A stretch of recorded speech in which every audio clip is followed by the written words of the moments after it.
প্রশ্ন করেন শুরু হয়েছে। আচ্ছা ওকে ঠিক আছে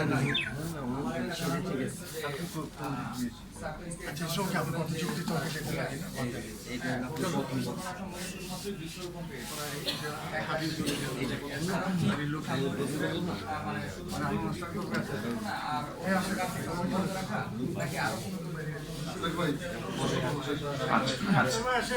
Thank you for saying what you said. আমরা কিন্তু চলমান প্রক্রিয়া, প্রত্যেকটা জিনিস এই বছর যেটা করেছি আগামী বছরও করব। So we will continue to have tree plantation তো একটা এনভায়রনমেন্টাল সাইড বলেছি একটা, সেটা ছাড়াও কিন্তু ক্লাইমেট চেঞ্জের উপর আমরা কাজ করি। আমরা বিভিন্ন জায়গায় ক্লাইমেট চেঞ্জের উপর, যেখানে ওই যেখানে সুনামি যখন হয়েছিল, যখন খালি মানে বে অফ বেঙ্গল এবং সুন্দরবনটাই না, অন্যান্য কাজের জন্য আমরা স্যালিনিটি নিয়ে কাজ করেছি, ওখানে স্যালিনিটির বিষয় আছে। তো ওগুলিতে প্রত্যেকটায় সরকারের সঙ্গে বেসরকারি প্রতিষ্ঠানের সঙ্গে আমরা কাজ করি, এটা গেল একটা।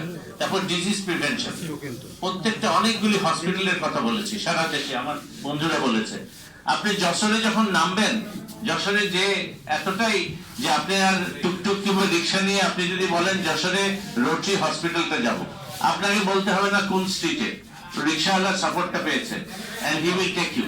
খুলনাতে লিম প্রজেক্ট, জালালাবাদ সিলেটে লিম প্রজেক্ট, এই যে যাদের চলে গেছে, এরকম অসংখ্য প্রতিষ্ঠান আছে।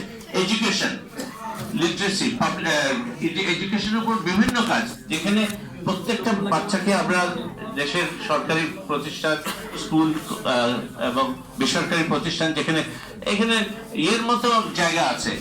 কোরাইল বস্তি, গুলশান হচ্ছে একেবারে বোধহয় নিউ ইয়র্কের ফিফথ অ্যাভিনিউর মতো, গুলশান অ্যাভিনিউ, তার ভিতরে মিডল ইস্ট কোরাইল বস্তি, যেখানে লক্ষাধিক লোক বাস করে, বাচ্চারা আছে যারা স্কুলে যেতে পারে না। We provide, we catch them, তাদেরকে পাঠাই স্কুলে, এবং ওখান থেকে খালি পাঠানো না, এখান থেকে আমরা ওদেরকে, আমাদের অনেক রোটেরিয়ান আছে যাদেরকে বলেছি যে তোমরা একে স্যাপারন করো, বাড়িয়ে দাও। কিভাবে? ওই জন্য স্কলারশিপটা পায়। এরকম করে অনেকে বিসিএস পরীক্ষা দিয়ে বিসিএস অফিসার হয়েছে, ডাক্তার হয়েছে, ইঞ্জিনিয়ার হয়েছে, চাকরি, সেটা এটা না, তারপর প্রাইভেট সেক্টরে তাদেরকে চাকরির ব্যবস্থা করেছে। So making sure that they continue to do. So there's plenty of work. So that's my friend. আমার একটা Keep,